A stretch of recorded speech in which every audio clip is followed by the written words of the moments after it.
Is Walter evil?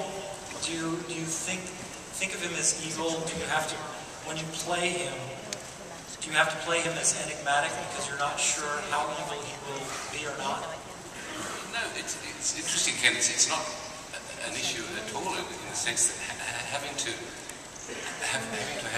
research Walter and go back to what he was like prior to the death of Peter, that gave you the background for Walter.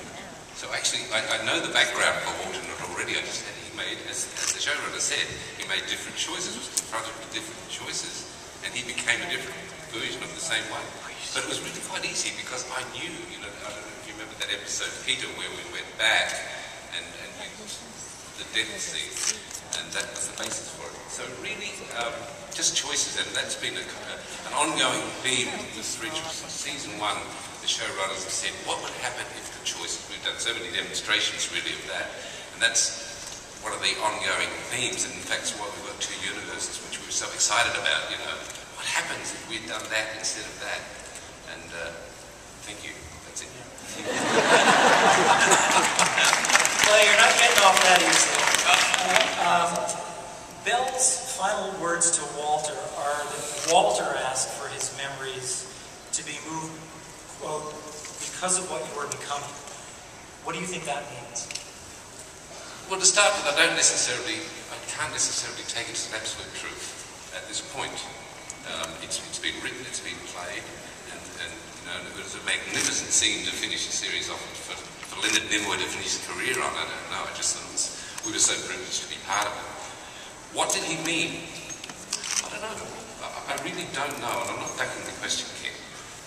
The man you would have become, would you have become Walter? Is this what we mean?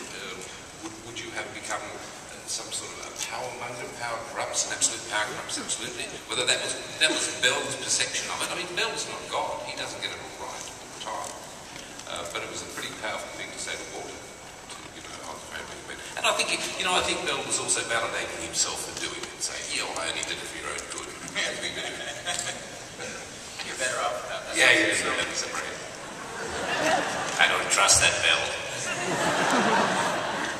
You asked Ken what the themes were this season, and one of the themes from the beginning of the show, which speaks to that question, was science or knowledge is sort of neutral, but it's the way you use it that can either be for good or for evil. And I think the question to John was, and the difference between Walter and alternate is, if you can cross universes for this very emotional reason of saving your son's life, but at the same time you're playing God, and is that acceptable under any circumstances? And what happens when you realize that you have the power to do these things, which maybe man was never intended to have the power?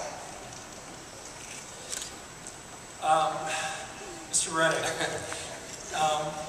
what is the alternative Broyles relationship with Walter, do you think? Well, you mean outside the obvious that he's my boss? Yeah. Well, I've thought about this a lot, and I've talked to Jeff about it a lot. I mean, I really, at first I thought that we'd serve in the military. But I think it's more just that I have an enormous respect for this man. I believe that he's a great patriot and a great mind. And, at the same time, Broyles is a bit of, in either universe is a bit of a maverick and has a mind that is pretty smart himself. So, I guess we'll see just how that loyalty plays out, as, and that relationship plays out as things go along with Olivia. Yeah. Excuse me, Olivia. And Broyles has a mole on his team now, in essence. He does? Do you think he'll detect that mole quickly? Well, if I answered that, you would have to watch the show. All right. And I don't know. But I don't think it'll be quick. Ms. Brown, I recently rewatched Altered States.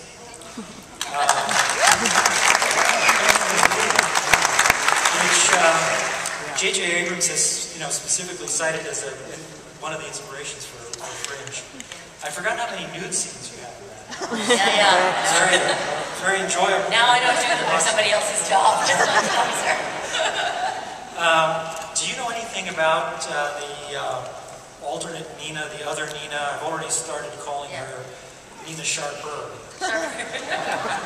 Well, you know, I figured we haven't really seen Nina in the alternate world, although I kept hoping in the finale someone would step over an arm somewhere, because her arm is there. So I am actually over there, but not the rest of it. But I figured when she crosses over, if it's the road not taken, that Nina maybe spent a little too much time with Timothy Leary and Walter and William, and that if she's about control in this world, she's about lack of control there.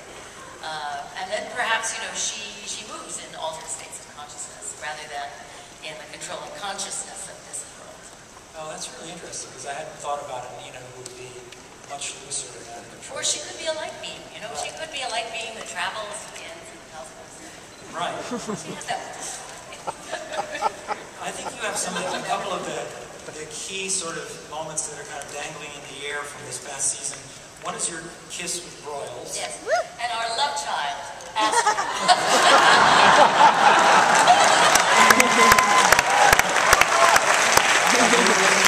I know, I have to say. Very good. Asked and answered, okay. And in the episode Peter, you have that line, you say, "You know how much Peter meant to me," and your voice cracks. That seemed to be very fraught for me as a viewer. Is there a whole other level to your relationship with Peter that we have yet to see? Well, there is. If you go back to the first season, we had a scene in a stable, equestrian center, where I say, you know, you and I used to spend a lot of time here.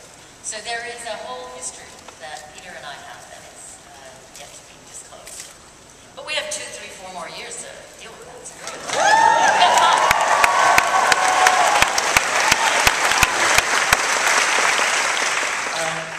Miss Nicole,